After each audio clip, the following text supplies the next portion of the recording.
So the Cincinnati Bengals are now 0-3. And I'm going to be honest, it's a lot of reasons to be concerned right now about the direction that this team is heading. They've gotten out to slow starts in the past, but getting sliced and diced by Jaden Daniels and losing to the Washington Commanders is a really concerning loss.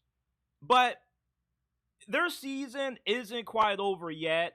0-3, most teams that start out this bad, the majority of times they don't make it into the playoffs. But Cincinnati, they have a very easy schedule for the most part.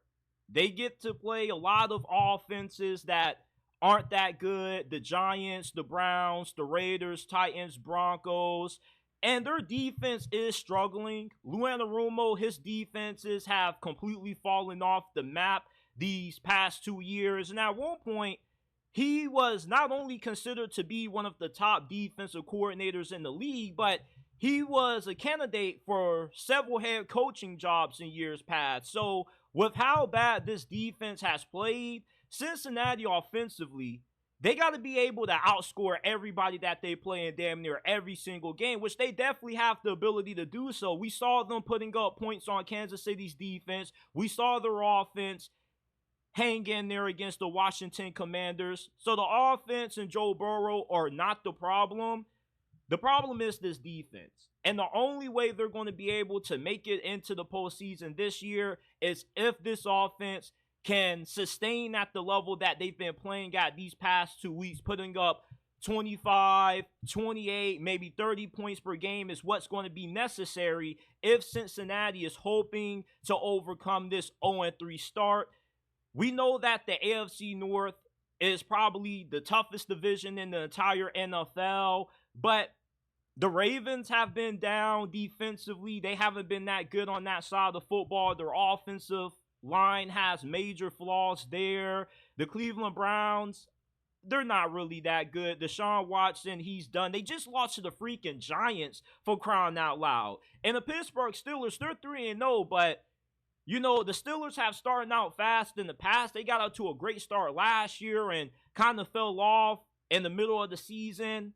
So the season is far from over for the Cincinnati Bengals. 0-3 for them doesn't necessarily mean that there's no hope of them being able to be a playoff team, because you play the Carolina Panthers this week. That's a winnable game. Their schedule lines up perfectly for them to win probably 4 out of their next 5. And then hopefully, once you get into that late October, early November stretch, you're playing your best football, and maybe Lou Anarumo can correct some of the problems with this defense. And the issues that Cincinnati has on defense is that, for one, the secondary is not as consistent as what it's been in years past. Cam Taylor-Britt is the perfect example.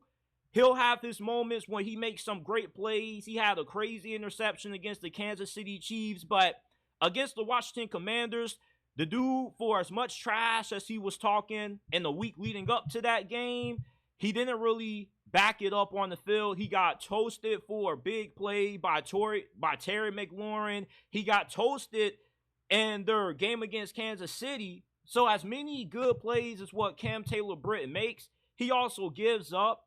And outside of Mike Hilton, you don't really got a lot of talent in your secondary. You got a lot of youth there, a lot of inexperienced guys who are like in their second years as starters.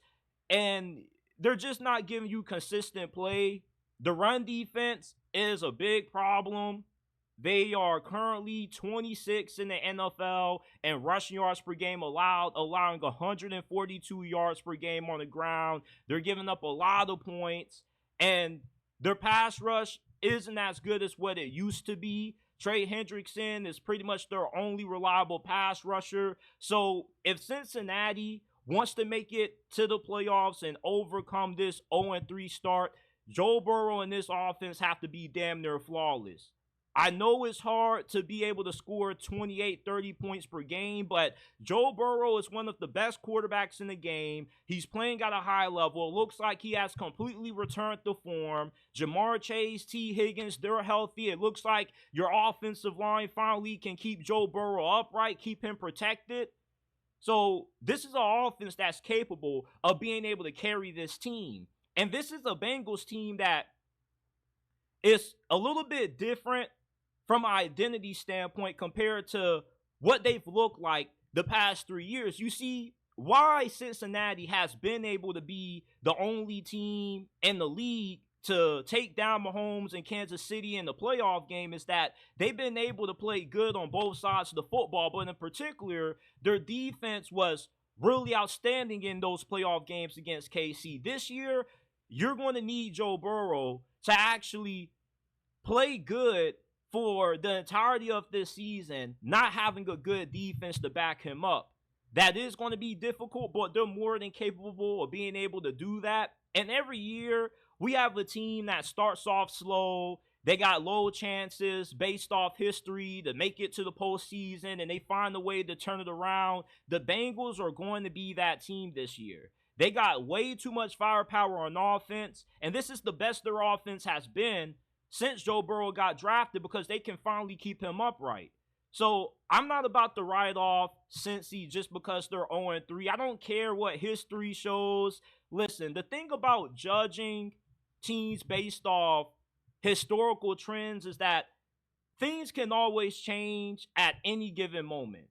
And although I do believe that the analytics tend to be a little bit more right when it comes to trends, if you're an 0-3 team right now, not named Cincinnati, your season is over, such as Jacksonville. But the Bengals can be that rare team that can be an outlier based off how their team is structured this year. This is a great offense, and a lot of teams that they played this year don't have a good enough offense to keep up with Cincinnati and the points that they are going to be able to score. So I love Cincinnati's chances to still be in the playoffs. They aren't going to be as good as what I thought. I thought they were going to have the best record, or arguably the best record in the AFC North, but they may just be a 9-8, 10-17. They find a way to sneak into the playoffs. They're like a 6-7 seed. But don't get it twisted. Do not write off the Bengals yet. I think that's a giant mistake when you look at how well their offense has played and their ability to sustain this high level of play on that side of the football gives them a chance to still be in the playoffs.